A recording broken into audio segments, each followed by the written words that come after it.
policing of this St George's Day march yesterday. It's at Whitehall. It was a rally, really, marked to, we were told, to celebrate our Saints' Day in England. It was joined by Tommy Robinson, Stephen Lennon.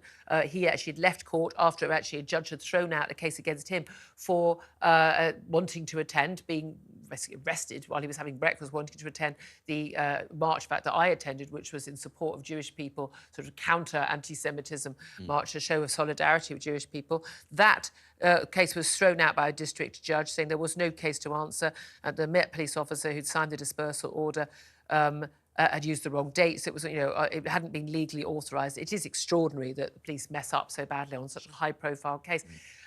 Stephen Lennon, aka Tommy Robinson, was able to attend this rally. You see on the picture, if you're watching on the telly box rather than listening on the radio, you'll probably have seen the images, lots of men in their England flags, police clashing. I have yet been able to ascertain where the clashes started, because you see police horses going in, you often don't see the full video.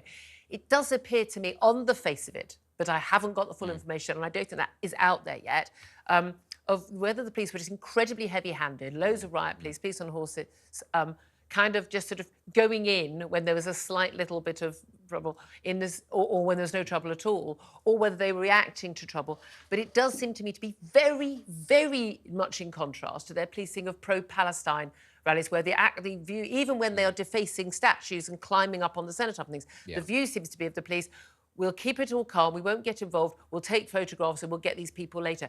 They don't seem to have the same view when it is a protest by other people. Visually, at these marches, and certainly yesterday, the police look as if they're a lot more prepared for trouble than they do on these pro-Palestine marches. And they do seem to get very close in very large numbers to these protesters a lot faster. The other thing, of course, to bear in mind is that these sorts of marches are a lot smaller than the Palestine marches. So is there an element also of the police feel that they are able to go in a little bit more heavy-handed? Because the reaction, even if it is violent, is not going to be as disastrous as it would be on a much larger march. We just cannot have two-tier policing. The same behaviour by whoever it is needs to be met with the same policing, and that needs to be consistent and expected and defensible. It needs to be the same for everybody. I don't know the rights and wrongs of this one, because I've looked and looked at as many videos as I can see, but you can't see, what you want is a video of the whole thing from start to finish. But it does appear that too small a space was allotted by the police, and that they went in a very heavy-handed way, very different to how they police anti-Palestine, the pro-Palestine rallies. But there we are.